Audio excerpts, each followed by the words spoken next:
नमस्कार, मी पूर्वा खालगावकर. KTVच्या कोकण वार्तामध्ये आपलं स्वागत. पाहूया आजच्या ठळक घडामोडी. रत्नागिरी येथे आयोजित कृषी तंत्रज्ञान विस्तार सप्ताह आणि कृषी विकास परिषदेला शेतकऱ्यांचा उदंड प्रतिसाद. रत्नागिरीत CNG गॅसचा तुटवडा, व्यावसायिक वाहन चालकांबरोबर पर्यटकांमध्ये तीव्र संताप. आणि रत्नागिरीसह संपूर्ण जिल्ह्यात बुद्ध पौर्णिमा करण्यात आली उत्साहाने साजरी. यापुढील बातम्या अल्पशा विश्रांतीनंतर. समुंदर की गोद में पला है तू, अंगड़ाई लेते ही लहरें शुरू. आज यौवन की मस्ती छोड़, ले चलता हूं तुझे एक नए मोड़. आजा तुझे माँ पुकारे अब, छेड़ देते हैं बीच से कुछ शरारत हंसी. गले लगा ले उसे ए फकीर, इंतजार कर रहा है तेरा तो. चल दे देते हैं उसे फसल की खूबसूरती तो. आजा तुझे माँ पुकारे अब, मीलों आगे चलना है हमें. सिर्फ फसल नहीं, तेरे स्पर्श की चाह में बैठे हैं शहरों में भी कहीं. उनके मुख पे भी लानी है मुस्कान, उन्हें भी देनी है एक नई पहचान. आजा तुझे माँ पुकारे अब. फिनोलेक्स पाइप्स पहुंचाए पानी को अपनी माँ के पास.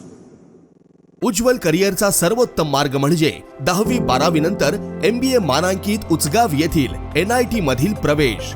इथे आहेत मेकॅनिकल, मॅकेट्रॉनिक्स व additive manufacturing, electrical, electronics and power, computer science, AI degree, civil, automobile, mechanical, electrical, electronics व कम्प्युटर AI डिप्लोमा कोर्सेस. अनुभवी प्राध्यापक, industry sponsored labs, digital library, शासकीय सवलती, स्टार्टअप साठी IIC आणि हमखास नोकरी देणारे प्लेसमेंट सेल. बहुजनांचा ज्ञानस्रोत NIT म्हणजे करिअरचा राजमार्ग व प्रगतीचा महामार्ग. प्रवेशासाठी संपर्क 1800-890-6290. आता वळूया सविस्तर वृत्तांताकडे. रत्नागिरी जिल्हा नियोजन समिती, प्रकल्प संचालक आत्मा, कृषी विभाग, जिल्हा परिषद यांच्या संयुक्त विद्यमाने रत्नागिरी येथील स्वर्गीय प्रमोद महाजन क्रीडा संकुलात कृषी तंत्रज्ञान विस्तार सप्ताह आणि कृषी विकास परिषदेचं आयोजन करण्यात आलं होतं. या कृषी प्रदर्शनाचं उद्घाटन अप्पर जिल्हाधिकारी भाऊसाहेब गलांडे यांच्या हस्ते करण्यात आलं.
या उद्घाटन सोहळ्याला जिल्हा परिषद अतिरिक्त मुख्य कार्यकारी अधिकारी परीक्षित यादव, निवासी जिल्हाधिकारी चंद्रकांत सूर्यवंशी, प्रांताधिकारी जीवन देसाई, उपमुख्य कार्यकारी अधिकारी राहुल देसाई, विजय सिंग जाधव, तहसीलदार राजाराम म्हात्रे, प्रकल्प संचालक विजय वेट्टीवार, जिल्हा कृषी अधिकारी शिवकुमार सदाफुले, जिल्हा महिला आणि बालविकास अधिकारी श्रीकांत आवळे उपस्थित होते। यावेळी पालकमंत्री उदय सामंत यांनी या परिषदेला दूरध्वनीवरून आणि चित्रफितीच्या माध्यमातून मनपूर्वक शुभेच्छा दिल्या। पालकमंत्री महोदयांच्या मार्गदर्शनाखाली हे कृषी प्रदर्शन भरवण्यात आलं होतं। शासनाच्या विविध योजना शेतकऱ्यांसाठी आहेत त्याची माहिती या प्रदर्शनातून शेतकऱ्यांना मिळाली। या प्रदर्शनात पशुपक्षी प्रदर्शन सर्वांचं आकर्षण ठरलं। आणि आता पाहूया या प्रदर्शनातली काही क्षणचित्र।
रत्नागिरी शहरात गेल्या आठवड्यापासून सीएनजीचा मोठा तुटवडा जाणवत आहे। गेल्या 4 ते 5 दिवसांपासून परिस्थिती अधिक गंभीर बनल्यानं वाहन चालक आणि विशेषतः रिक्षा चालक पुरते हैराण झाले आहेत। ऐन उन्हाळी सुट्ट्या आणि लग्नसराईच्या काळात पर्यटकांची मोठी गर्दी शहरात असताना सीएनजीच्या कमतरतेमुळे त्यांनाही गैरसोयीचा सामना करावा लागत आहे।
शहरातील 3 सीएनजी पंपांवर पुरेसा पुरवठा नसल्यानं वाहन चालकांना तासनतास रांगेत उभं राहावं लागत आहे।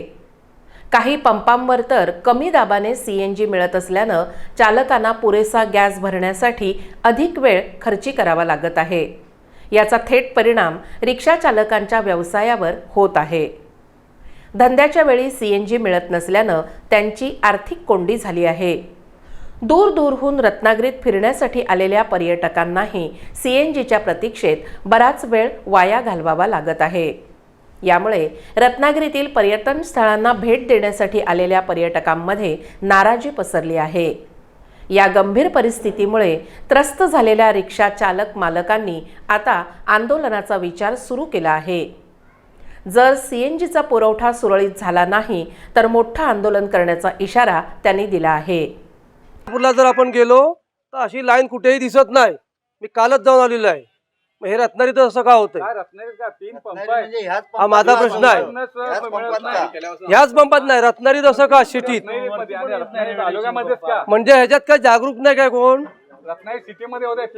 सगळ्यांनी आवाज उठवला पाहिजे। कोल्हापूर, सांगली, मिरज इकडे काल मी गेलेलो आहे, एकही पंपात लाईन नाही। 4 नाही तर 5च गाड्या आणि पटापट भरून जात आहेत. मग हे रत्नागिरीत का असं होतं? तुम्ही आला ते तुमचं आधी अभिनंदन केलं पाहिजे. तुम्ही दखल घेतलीत म्हणून पहिली तुमचं अभिनंदन आहे पाहिजे. काय माहिती काय हे अधिकाऱ्यांचं कोण काय बोलत नाही, काय नाही. अधिकाऱ्यांचं पण काम आहे. बघितलं पाहिजे नाही तर सीझन पुढच्या 2 पंप बंद करा, एकच चालू ठेवा. प्रतिनिधींचं पण काम आहे. उगाच मग 2-2 लाईन लावायची गरज नाही. पण आम्हाला एवढे सूचना तरी केली पाहिजे. गाडी दिवसाने 2 तरी आल्या पाहिजेत. रिक्षावाला काय करतो, आज बँकेचं लोन आहे त्यांच्यावरती, कुटुंब आहे, काय करणार ते सांगा मला. कसं लोन फेडणार सांगा मला. 1-2 5-5 तास त्यांनी याच्या नंबरमध्ये थांबून काय फायदा आहे त्याचा सांगा मला. काय मिळणार आहे त्याच्यात सांगा मला. त्यांनी काहीतरी कुणी खासदार आमदार किंवा कलेक्टर कोणी असू नये, त्यांनी काय दाखल घेतले पाहिजे ना. का दिसत नाही काय कोणाला, काय जनतेला कोणालाच काय पडलं नाही त्याचं. हां, रिक्षावाला म्हणजे काय आपला धडपडतोय, करतोय, कामं करतोय, काय त्याला काय अर्थ आहे का? हां, ते काय रिकामी म्हणून ते येतात काय? आज 3-3 लाखाच्या गाड्या त्यांनी कसं भरायचं सांगा पोट. हां, आज सीझनच्या वेळेला तुम्ही 4-4 तास काढत असाल तर काय करायचा अर्थ आहे ना. मग सीएनजी कशाला तुम्ही हे केलात? सीएनजी आणायचंच नाही ना तुम्ही. सीएनजी आणलं नसतं पेट्रोलचं काय भागलं असतं ना.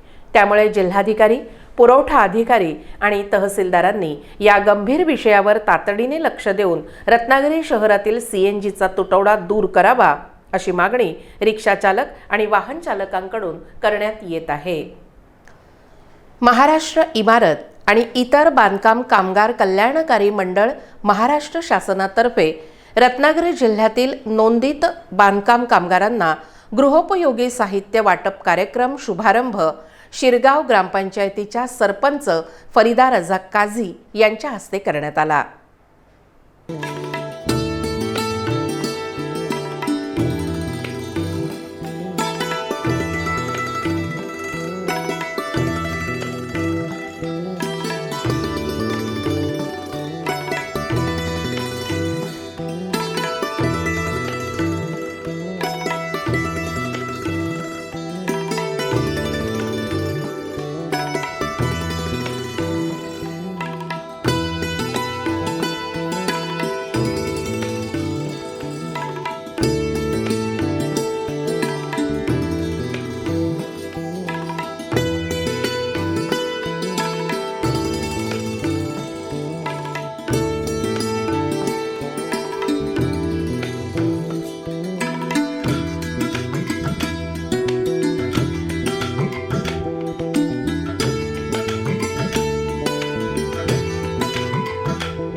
रत्नागिरी येथील ग्रुप ग्रामपंचायत शिरगाव इथे सुमारे 201 नोंदित बांधकाम कामगारांना साहित्य वाटप करण्यात आलं.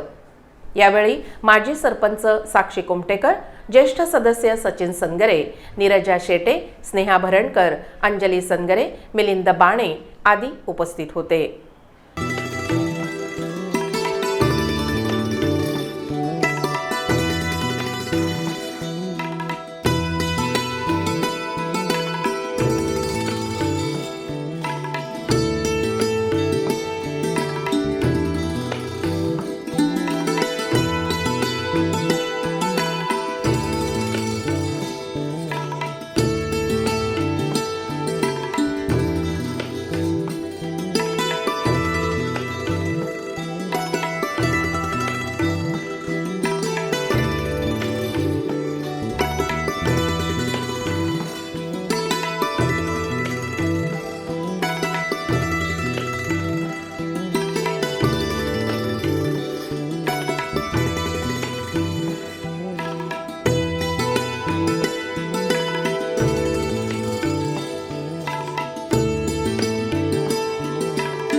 यावेळी लाभ मिळालेल्या कामगारांनी शासनाचे आणि ग्रामपंचायतीचे आभार मानले. आलमचा अब्बास तांबोळी, सरकारी योजनेचा लाभ मिळाल्याबद्दल धन्यवाद. शिरगाव ग्रामपंचायत मार्फत संपूर्ण योजनेचा लाभ आम्हाला मिळत आहे. माझं नाव अशोक गणपत सनगरे, मी शिरगावचा रहिवासी आहे, इथला शिरगाव गायवाडीचा. मला सरकारकडून सर्व याच्या मिळाल्याबद्दल मी धन्यवाद मानतो. भारतीय बौद्ध महासभा गाव शाखा शिरगावच्या वतीनं तथागत भगवान बुद्ध आणि डॉक्टर बाबासाहेब आंबेडकर यांची संयुक्त जयंती उत्सव मोठ्या उत्साहात साजरा करण्यात आला.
रत्नागिरीतील शिरगाव येथील प्रज्ञा बुद्ध विहाराचा 16वा वर्धापन दिन आणि जयंती उत्सव असा संयुक्त कार्यक्रम शिरगाव रत्नागिरी येथे संपन्न झाला. यावेळी आयोजित रॅलीचे स्वागत ग्रुप ग्रामपंचायत शिरगावच्या सरपंच फरीदा रझाक काझी यांनी केलं. यावेळी ग्रामपंचायत सदस्य, ग्रामविस्तार अधिकारी आणि ग्रामपंचायत कर्मचारी वर्ग उपस्थित होता.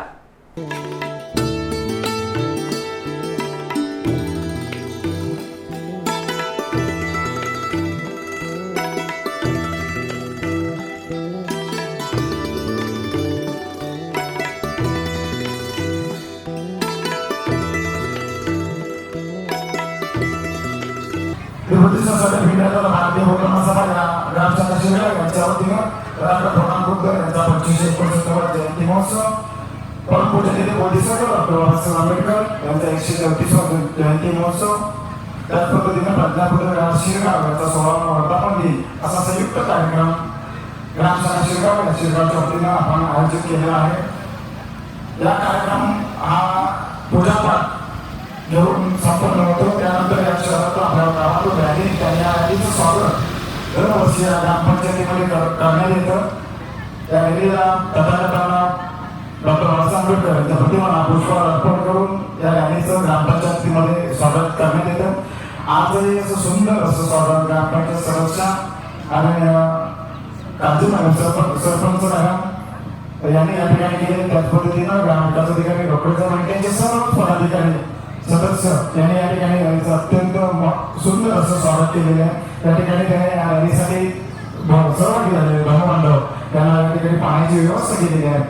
मी ग्रामपंचायत शिरगाव येथे आमच्या बौद्धवाडी ग्रामशाखा डेप्युटी सोसायटी यांच्या वतीनं खूप खूप असे आभार मानतो आणि असंच सहकार्य आम्हाला मिळत राहावं अशी इच्छा व्यक्त करतो आणि इथे सांगतो. नमो बुद्धाय जय भीम. डॉक्टर बाबासाहेब आंबेडकरांचा, डॉक्टर बाबासाहेब आंबेडकरांचा,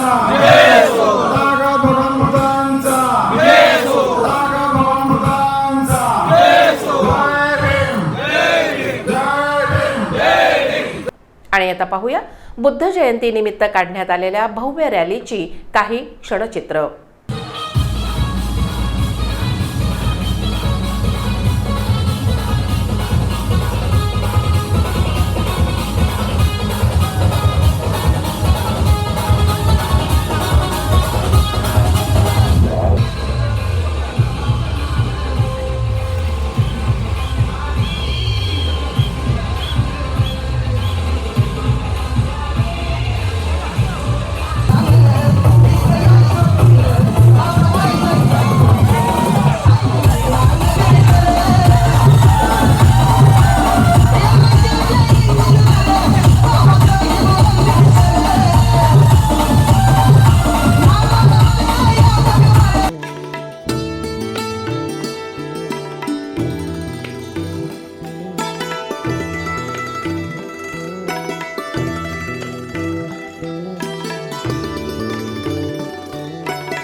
शेवटी पुन्हा एक नजर ठळक घडामोडींवर. रत्नागिरी येथे आयोजित कृषी तंत्रज्ञान विस्तार सप्ताह आणि कृषी विकास परिषदेला शेतकऱ्यांचा उदंड प्रतिसाद. रत्नागिरीत सीएनजी गॅसचा तुटवडा, व्यावसायिक वाहन चालकांबरोबर पर्यटकांमध्ये तीव्र संताप. आणि रत्नागिरीसह संपूर्ण जिल्ह्यात बुद्ध पौर्णिमा करण्यात आली उत्साहाने साजरी. याबरोबरच आजचं बातमीपत्र संपलं. नमस्कार.